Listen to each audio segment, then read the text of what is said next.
नमस्कार दोस्तों, स्वागत है आप सभी का एक और दिलचस्प कहानी में। मुझे उम्मीद है कि यह कहानी आपको जरूर पसंद आएगी। मेरा नाम इशिता है। मैं जबलपुर की रहने वाली हूँ।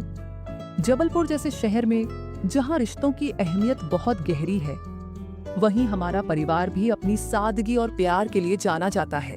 मेरे घर में मेरी मम्मी, मेरी बड़ी बहन और हमारी कजिन बहन अनन्या रहती है। अनन्या सिर्फ नाम की कजिन नहीं है, बल्कि मेरे दिल के सबसे करीब है। बचपन से ही हमारे घर में रही है, इसलिए हमारा रिश्ता बहन से कहीं ज्यादा है। दोस्त भी है, सहेली भी, और एक ऐसा साथ जो बिना कहे सब समझ लेता है। अनन्या के बचपन की कहानी थोड़ी दर्द भरी है। उसके पापा का अचानक हुए एक्सीडेंट ने उसकी जिंदगी हमेशा के लिए बदल दी थी। उसकी मम्मी ने अपनी नौकरी और जिम्मेदारियों के चलते उसे हमारी मम्मी के पास छोड़ दिया, ताकि वो बड़े प्यार और अपनेपन में पले। हमारी मम्मी ने भी उसे कभी पराया महसूस नहीं होने दिया। देखते देखते अनन्या हमारे घर की रौनक बन गई। मैं और अनन्या लगभग एक ही उम्र के थे, इसलिए हमारा साथ बचपन से ही सबसे गहरा था। हम साथ खेलते, साथ खाते, साथ सोते और साथ साथ बड़े हुए। बचपन में एक ही बिस्तर पर सोते हुए उसकी उंगलियां अक्सर मेरी उंगलियों में उलझ जाती थीं, और हम बिना कुछ बोले, बिना कुछ समझे एक दूसरे की मौजूदगी में सुकून पाते थे। ये मासूमियत कब एक खास एहसास में बदलने लगी, पता ही नहीं चला। हमारी मम्मी का फूड डिलीवरी बिजनेस है और घर के कई कामों की जिम्मेदारी मुझ पर और अनन्या पर ही है। मम्मी सुबह 7 बजे ही ऑफिस के लिए निकल जाती है और देर रात लौटती है। दिन भर बस मैं और अनन्या ही घर में होते हैं। यही अकेलापन शायद हमें और करीब लाने लगा था। सुबह सुबह जब हम किचन में साथ काम करते, उसके कंधे से टकराना, उसके भीगे बालों से पानी की बूंदें मेरे चेहरे पर गिरना, ये छोटी छोटी बातें भी दिल में अजीब सी हलचल मचाने लगी थी। एक दिन सुबह मैं रसोई में खड़ी थी, चाय छड़ी हुई थी और मैं आटा गूंद रही थी। तभी पीछे से अनन्या ने मुझे कसकर पकड़ लिया। उसकी पकड़ में पहले जैसी शरारत नहीं थी, एक अजीब सी गर्माहट थी जो मेरी रूह तक उतर रही थी। मैं चौंक गई, हंसी में बोली, पागल हो गई है क्या? सुबह सुबह क्या कर रही है? उसने मेरी कमर पर अपना सिर टिका दिया और हल्की आवाज में बोली, इशिता, कभी लगा है कि हमारे बीच कुछ अलग है?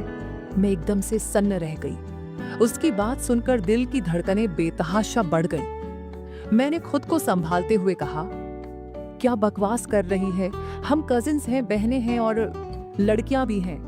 ये सब गलत है।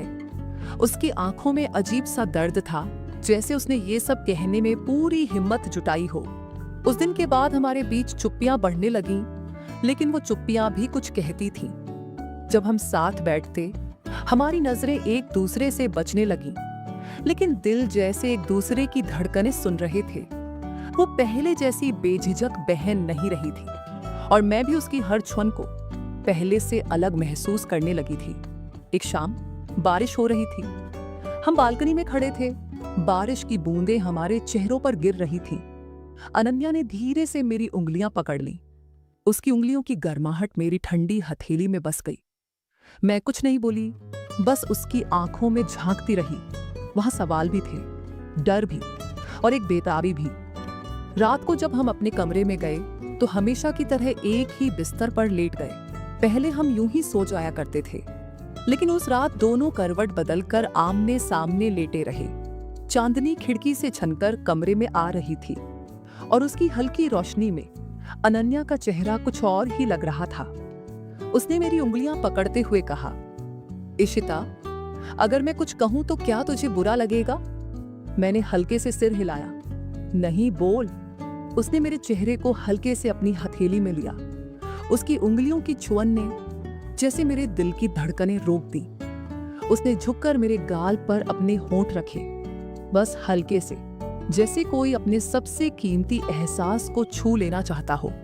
मैं कांप गई, लेकिन पीछे नहीं हटी। उसकी सांसें मेरी गर्दन से टकरा रही थी और हमारी धड़कनें जैसे एक लय में धड़क रही थीं। हम दोनों ने कोई सीमा पार नहीं की, बस एक दूसरे को महसूस किया, उस एहसास को जो रिश्तों के नामों से परे था। सुबह जब मम्मी के उठने की आहट आई, हम दोनों ने फटाफट बेड ठीक किया। हमारे बीच कोई ग्लानि नहीं थी, सिर्फ एक अनकहा रिश्ता था जिसे दुनिया की नजरों से बचाना था। अनन्या ने हल्के से मुस्कुराकर कहा, जब तक मेरा कोई बॉयफ्रेंड नहीं बनता तब तक तेरा हाथ तो पकड़ सकती हूं ना। मैंने उसकी ओर शरारत से देखा। जब तक तेरा बॉयफ्रेंड नहीं बनता तब तक तेरा ये साथ हमेशा मेरे लिए खास रहेगा।